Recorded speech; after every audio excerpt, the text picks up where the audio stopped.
Boa tarde, os amigos e amigas que nos acompanham toda sexta-feira aqui no nosso programa ictp.br no Parlamento. Hoje, excepcionalmente, às 16 horas. E explico por quê. Porque é uma semana excepcional. Nós não conseguimos votar o nosso requerimento de urgência lá na Câmara e nós convidamos a deputada Margarida Salomão para que ela conversasse conosco um pouco sobre o ocorrido, né? Essa questão regimental e política que aconteceu lá na Câmara dos Deputados essa semana, que não foi possível votar o requerimento de urgência, né? A gente bateu um papo sobre isso e ela pediu para antecipar um pouquinho o horário em função dos compromissos que ela tem do mandato dela, lá em Juiz de Fora, enfim, né? E também nós teremos aqui conosco a reitora da Unifesp, a reitora Soraya Ismail, que fala aqui pela Andifes, ela é secretária de Ciência e Tecnologia da Andifes, que é a instituição que reúne os reitores das universidades federais. O ICT.br é uma coalizão, né, formada por 8 entidades nacionais. A gente sempre fala aqui porque a toda semana a gente ganha novos ouvintes, né? E é formado pela Andifes, que a Soraya está aqui representando, que é a Associação Nacional dos Docentes, dos Dirigentes das Instituições Federais de Ensino, pela Academia Brasileira de Ciências, pelo CONIF, que reúne os reitores dos institutos federais, pela CONFAP, que reúne as fundações estaduais de apoio à pesquisa, de amparo à pesquisa, pelo CONFIES, que reúne as fundações de apoio à pesquisa das universidades e dos institutos federais de ensino, pelo CONSECT, que reúne aos secretários estaduais de Ciência e Tecnologia, pelo Instituto Brasileiro de Cidades Humanas Inteligentes e Solidárias e Sustentáveis, do IBCIS, e também pela Sociedade Brasileira para o Progresso da Ciência, a SBPC.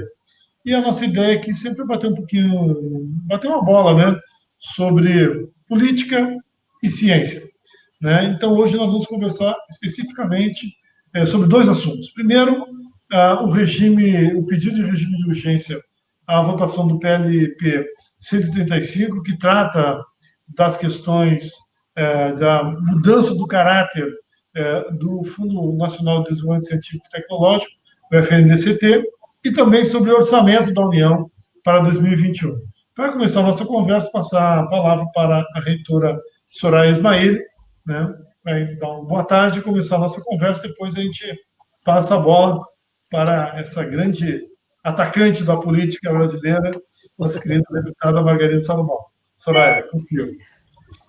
Boa tarde, deputado, ministro Celso Pancera, né, sempre deputado e ministro, e também nosso organizador aqui, nossa liderança da iniciativa da Ciência e Tecnologia no Parlamento, que é um trabalho fundamental que todas as nossas entidades têm realizado para trabalharmos pelos orçamentos não só da ciência do nosso país, mas também das nossas universidades.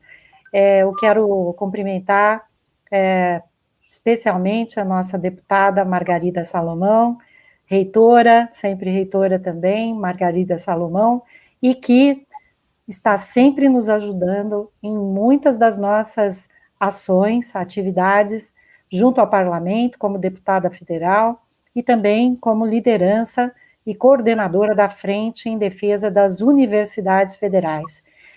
Junto com vários outros parlamentares, é uma frente muito ativa, muito atuante, e que tem trabalhado para que nós não tenhamos cortes nos nossos orçamentos, e agora com um trabalho que nós temos que fazer, que estamos já fazendo junto com os deputados, todos os deputados que compõem a frente, são muitos, né, deputada?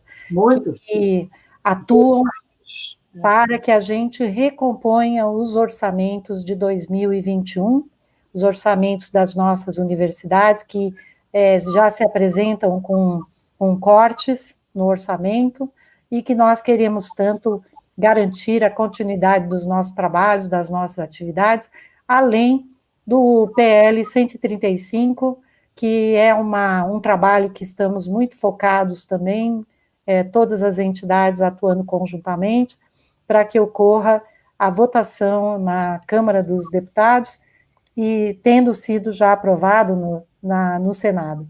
Então, deputada, bem-vinda, muito bom contar com você e sabermos como é que foi essa semana no Congresso, porque, como disse o Celso Pancera, é difícil até de entender para nós, né? Acho que é muito importante sabermos, a gente poder entender como é que são essas questões do por que ia entrar na pauta e depois não entrou.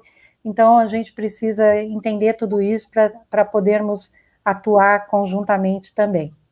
Obrigada, mais uma vez. Muito obrigada. Deixa eu ligar. Não, está ligado.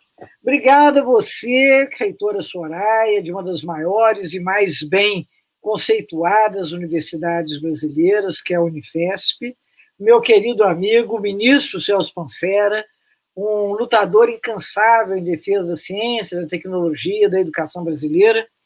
Eu acho que aqui nós temos que distinguir algumas coisas. Em primeiro lugar, creio que o 135 terá um encaminhamento tranquilo. Existe um grande acordo que foi construído no sentido de votar a versão que veio do Senado. No princípio, havia até algumas dúvidas sobre a repartição dos recursos, mas, de todo modo, há um forte consenso no sentido de votá-lo na versão que veio do Senado, que, de todo modo, assegura que os recursos do Fundo Nacional de Ciência e Tecnologia não sejam contingenciáveis nem reduzidos, o que, no momento, é um ganho, já que nós estamos num contexto muito adverso, né? Nós passamos, ano passado, uma grande parte do ano lutando para garantir que fossem pagas bolsas que tinham sido contratadas anteriormente. Quer dizer, um ambiente de muita insegurança dentro das instituições de pesquisa. Mas, de todo modo, a urgência não foi votada, mas eu queria anunciar que a informação que nós temos é que existe um amplo acordo de, em a urgência sendo votada, talvez até seja possível votá-lo imediatamente, o que seria do nosso interesse, né? Uma vez que a tramitação está levando mais tempo do que o necessário. E aí, por que, então, que nós tivemos uma semana tão curta na semana passada e na anterior também?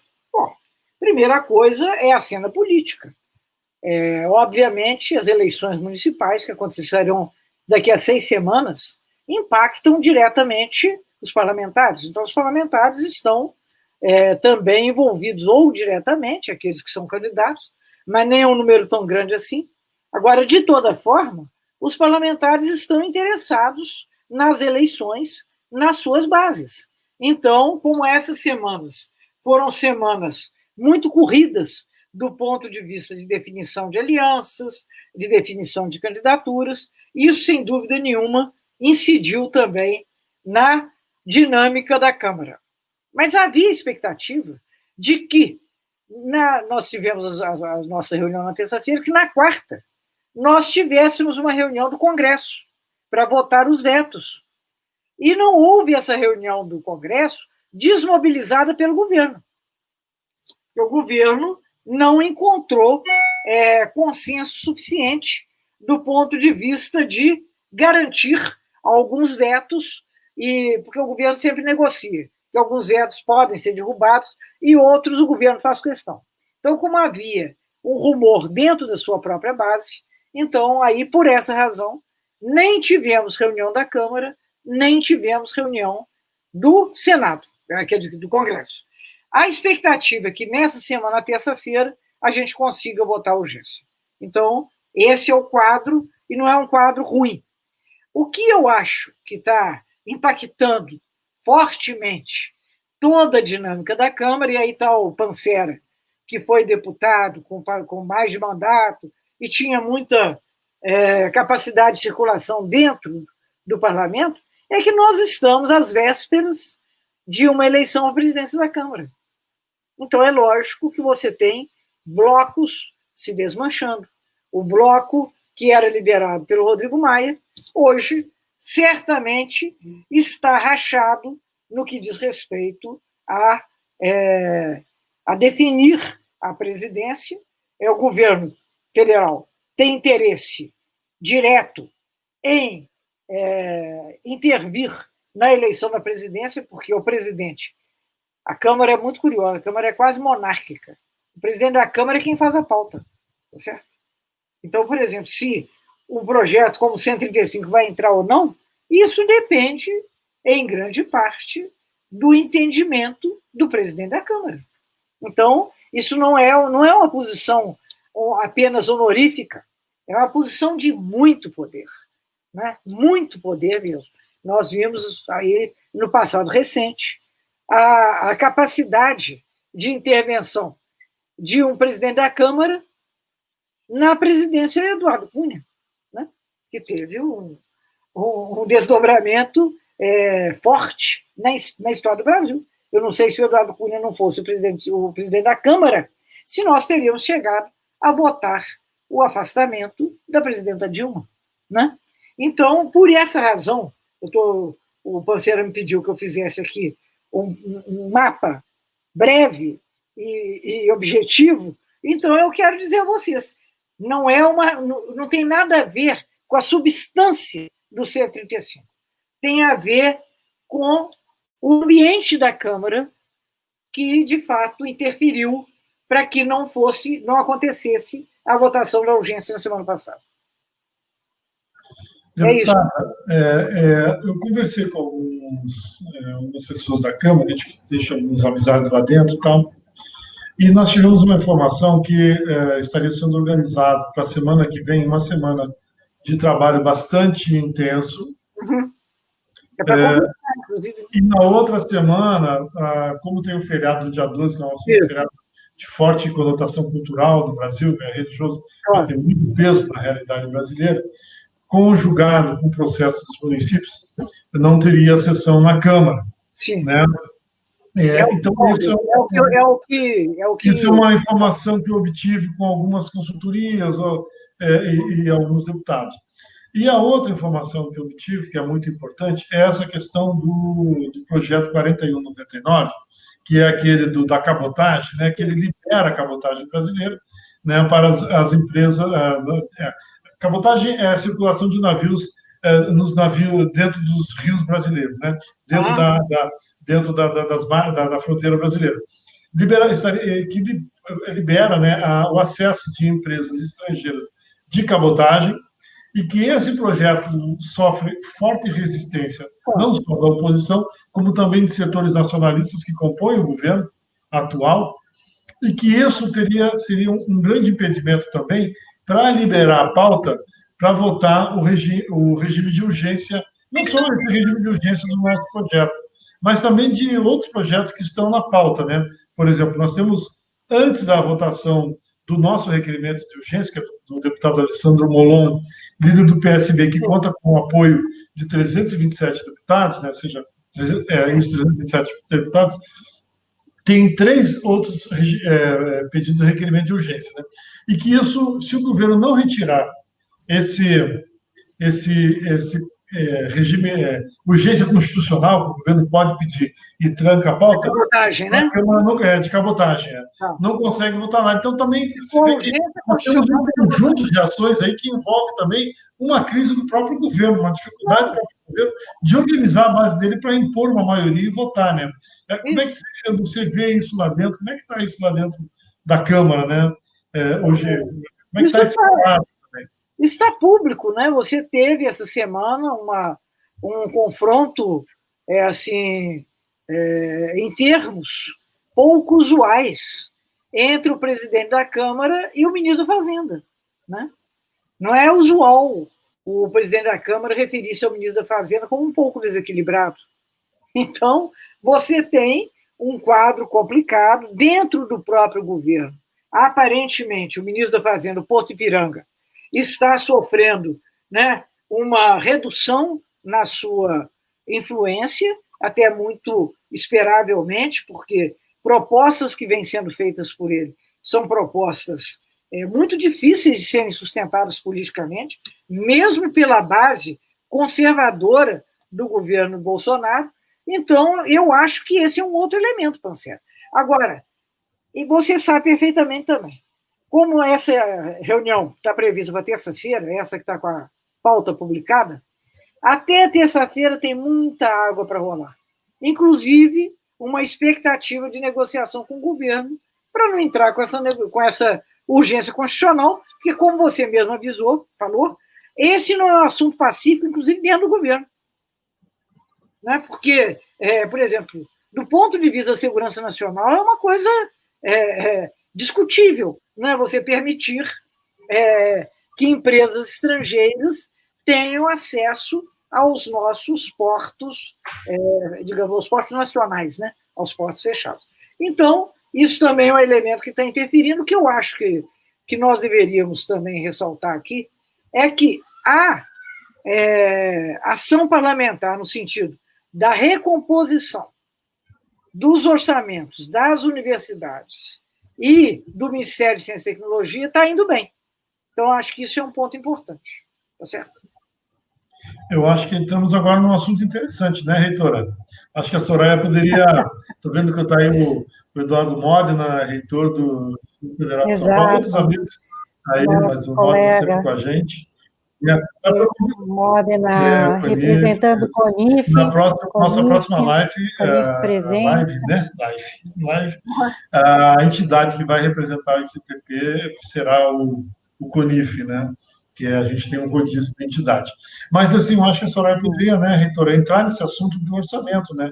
Aproveitar que a deputada já entrou nesse assunto, a gente poderia bater um papo sobre isso, né? Que é muito importante. Então, eu ia realmente falar sobre isso, porque como essa é uma preocupação muito grande, não só a recomposição do orçamento da ciência e tecnologia, mas também das universidades, e nós estamos com um corte linear de 1,8 bilhão, né, linear, o que atingiu as universidades em 16,5% nos orçamentos, inclusive o orçamento de assistência estudantil, que está nos preocupando demasiado, tudo preocupa, mas o de assistência estudantil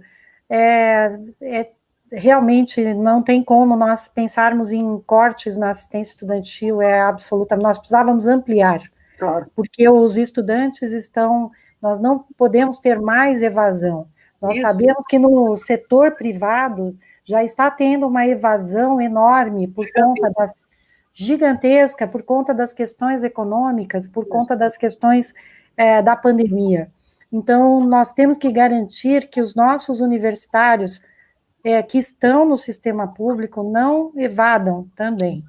Então, além disso, todo o sistema de custeio, né, deputada, porque nós vamos voltar agora no começo do ano, eventualmente até com alguma vacina, esperamos que sim, mas em algum momento do ano que vem nós teremos a volta presencial, porque nós não estamos assumindo o ensino à distância, nem o ensino digital para sempre. Isso é uma condição emergencial, é uma condição temporária, é uma condição excepcional. Então, nós precisamos ter mais estrutura para atender as questões sanitárias, mais limpeza, mais EPIs. Nós precisamos da compra de máscaras, de aventais, de estrutura. Os nossos profissionais precisam ser protegidos. Então, nós temos que fazer as aulas práticas dos nossos estudantes que não tiveram as práticas. Então, nós precisamos de todo esse apoio, nós precisamos do apoio para podermos ter as nossas universidades funcionando, fazendo o ensino e pesquisa. Pois é, nós fizemos outro dia um grande movimento ao qual você compareceu. Havia mais de 400 participantes dessa grande plenária virtual, que congregou deputados da direita à esquerda. É o arco das alianças. Todos absolutamente conscientes de que, nesse momento, não cabe cortar recursos para a educação. O ano de 2020 é um ano atípico, mas a atipicidade dele vai gerar a necessidade de ações reparadoras no ano que vem. Na educação fundamental, sem sombra de dúvida. Na educação infantil, tenho conversado com muitos profissionais nessa área, eles estão presumindo, inclusive, que os meninos vão custar a voltar de uma forma normal, voltar a serem estudantes, porque a quebra de rotina, especialmente para os alunos mais jovens, é um custo muito oneroso. Então, vai ser necessário gastar mais com a educação, gastar com assistência psicológica, gastar com assistência social, gastar com o financiamento desses meios híbridos, e não apenas isso. Nós sabemos que nas universidades também, onde estão retornando as aulas, no sistema público da educação básica, as atividades, por exemplo, de educação física, estão em suspenso. As aulas práticas estão suspensas. Isso tudo não vai ser amputado, isso vai ser adiado. Então, ano que vem, nós vamos ter um ano cheio de demandas e desafios na área da educação. Então, não é o caso, absolutamente, de imaginar que o ano que vem é um ano em que se possa gastar menos com a educação. Pelo contrário. Então, eu acho que esse entendimento, e essa é a boa notícia, é um entendimento compartilhado por uma grande parte de parlamentares, independentemente das suas posições políticas. Está aí o nosso querido Nilton, que também passou aqui para nos dar um abraço, junto com o Eduardo. E aí eu queria dizer isso, quer dizer, nós temos que trabalhar para haver essa recomposição, e no que diz respeito à ciência e tecnologia também. Nós estamos falando aí de nova vacina, nós estamos falando necessidade de uma estrutura nacional enfim, rediscutir a industrialização brasileira, agora estrategicamente, industrialização de fármacos. Está na hora, inclusive, de nós reduzirmos a nossa dependência externa, que tem nos custado muito caro. Então, é impensável, neste momento, votar essa previsão com uma transferência dos recursos da educação para o Ministério de Infraestrutura. Ora, gente, isso chega a ser quase que uma piada de péssimo gosto. Então, é necessário, e essa live, eu acho que tem esse papel, de relatar para as pessoas o que está se passando, porque tinha havido uma migração de recursos para a área da defesa, agora já estão cortando a defesa também. Aliás, está certo, tem que cortar a defesa não é prioridade nesse momento. Mas infraestrutura, porque eles querem, na verdade, a Soraya já deve ter escutado essa conversa do atual ministro da Educação, ele falou isso comigo, vamos retomar as obras paradas. Ótimo, nós queremos retomar as obras paradas, mas não às custas do custeio, da assistência estudantil, que isso, de fato, seria uma decisão inteiramente torta, inteiramente equivocada. Não, e houve até uma ameaça de cortar a Fundeb, né? Mas para isso. O tal de renovação. Já voltaram. Né? E agora estão tirando esse ano, como houve uma redução em alguns gastos de obra, de creche, de escolas e coisas, assistência estudantil, estão pegando, não dinheiro que sobra, dinheiro que não foi, que não se gastou para jogar para a infraestrutura, quer dizer, e a perspectiva, ao invés de antecipar gastos, preparar o retorno do ano que vem, né, o quadro é muito ruim mesmo.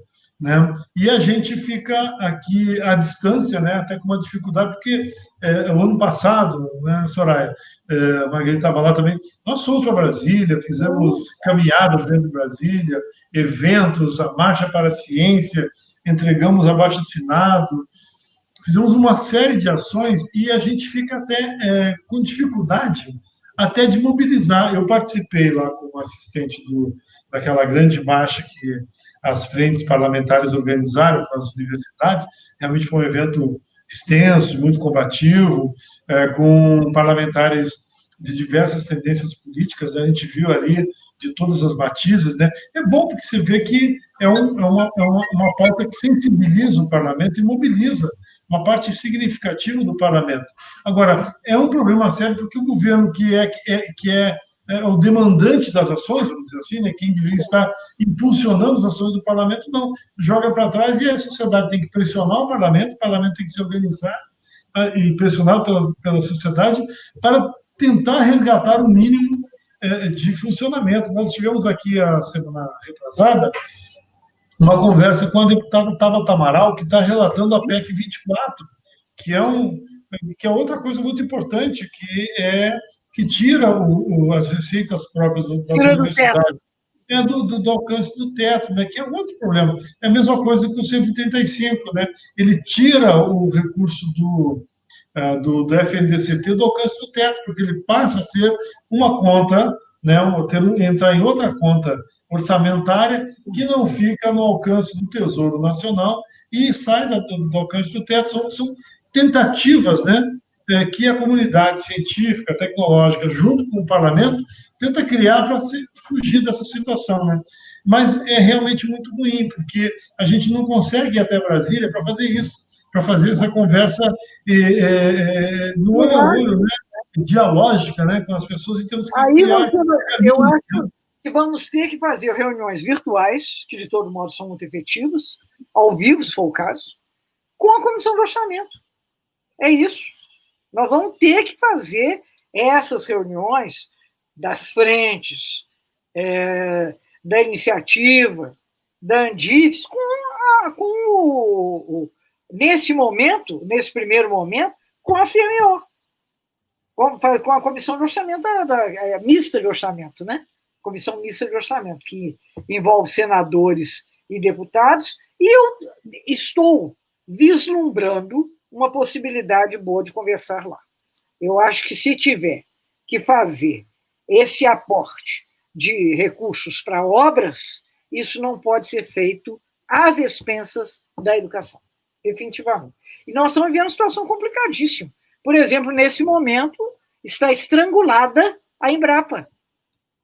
Né? Para não dizer que nós só falamos das universidades federais, a Embrapa está sem recursos para pagar as despesas mais comezinhas, as despesas de energia, as despesas que houve uma retirada de recursos ainda agora na execução do orçamento de 2020.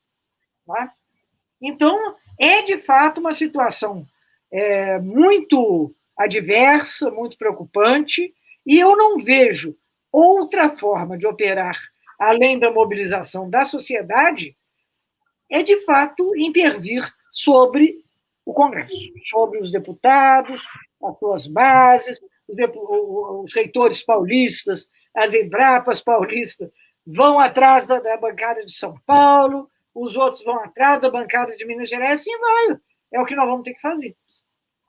Esse ano, deputado, já passo para você, Soraya, o presidente da CMO vai ser um deputado e o relator geral vai ser um senador, não é isso? Como é que está essa questão? Tem alguma novidade disso aí? Está cantando, né? Estão sendo indicados os membros, nós indicamos os nossos. Agora, como há como eu vou te falar assim, essa instabilidade política no Congresso, o senador Alcolumbre deseja ser reconduzido à presidência do Senado.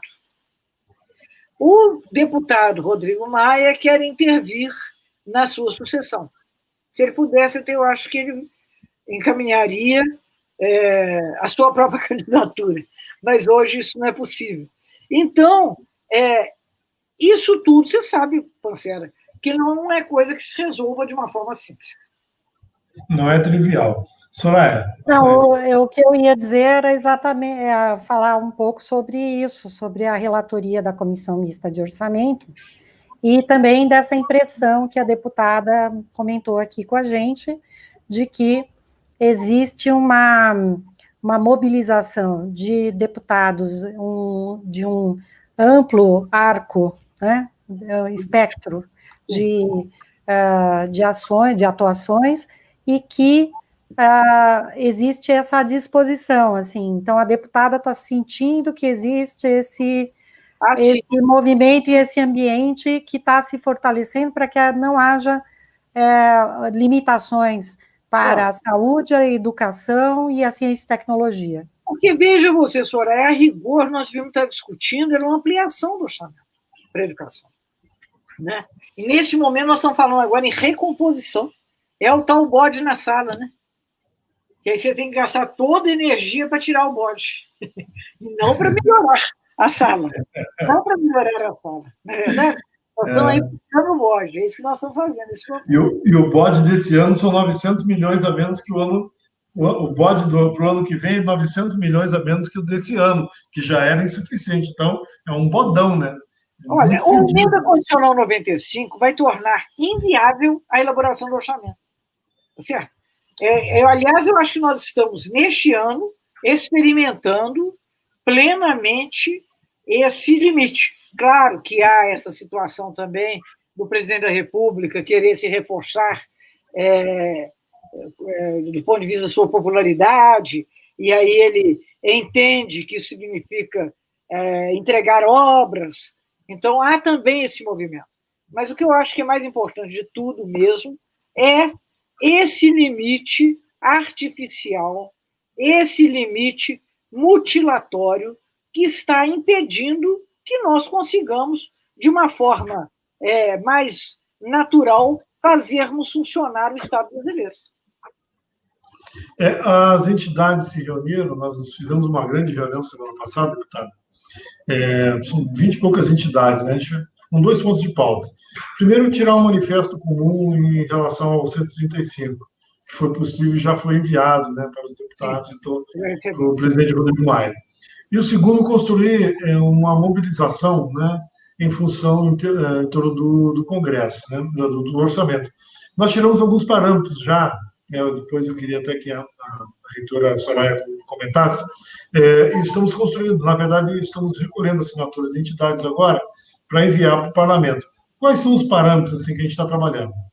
Primeiro, o CNPq retomar, e a CAPES, a CNPq retomar o orçamento de 2017, que foi o último ano que mais ou menos funcionou bem sem muita crise, que ficaria na faixa de 1,5 bilhões de reais. Isso assim, nós estamos trabalhando com o mínimo para funcionar o que existe hoje, não estamos falando nem do que já foi, né? A CAPES, o governo reduziu a proposta orçamentária para o ano que vem de 2,9 bilhões, estão pedindo que retome para 4,2, que também permitiria, porque não são só as bolsas, né? Tem um corte nas bolsas, mas a CAPES, por exemplo, ela também paga todo o sistema de acesso, né, aos boletins, às publicações científicas, isso tem um custo enorme, né? Mas é uma necessidade enorme para o sistema de pesquisa brasileiro, que tem os professores, os estudantes têm acesso a esse sistema, né? O portal de publicações.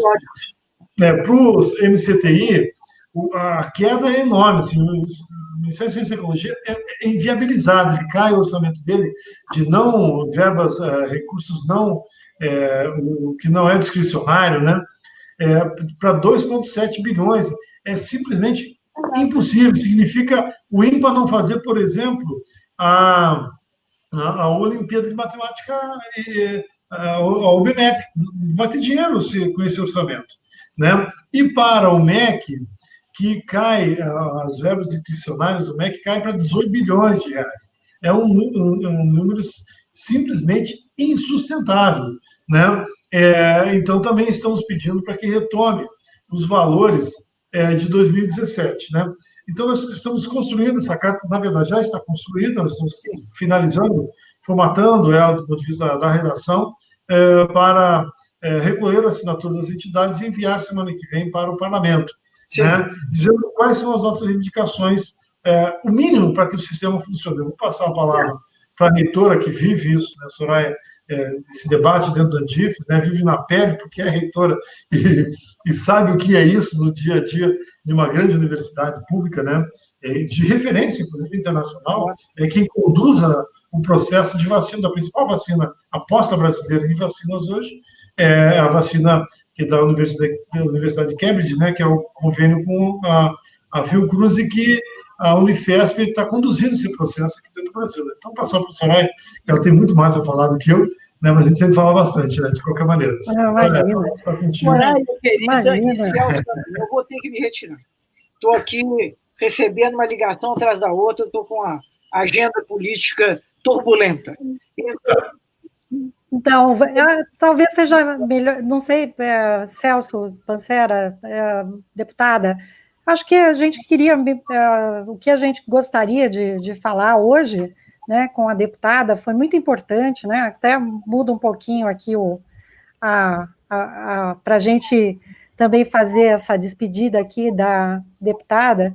Acho que é muito importante trabalharmos e vamos atuando a cada momento. Sim. Né? A cada momento precisamos estar passando as informações para as nossas entidades, para todas as nossas comunidades universitárias e, se possível, sempre que possível, para a sociedade. Né? Então, a deputada, muito importante, porque muitas coisas estão acontecendo, mas foi muito bom saber que existe todo esse movimento de tantos deputados que querem reverter esse corte no orçamento e que querem fazer a recomposição também dos orçamentos da ciência e tecnologia, como estava dizendo Pancera, tão importantes para o retorno da CAPES, os orçamentos de 2017, o CNPq, a FINEP.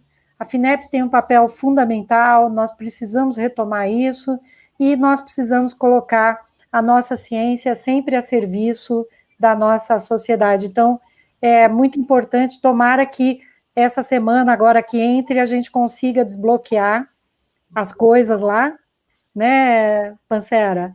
Acho que esse é o nosso desejo agora, nosso foco, para que a gente possa colocar em regime de urgência o PL 135. Isso.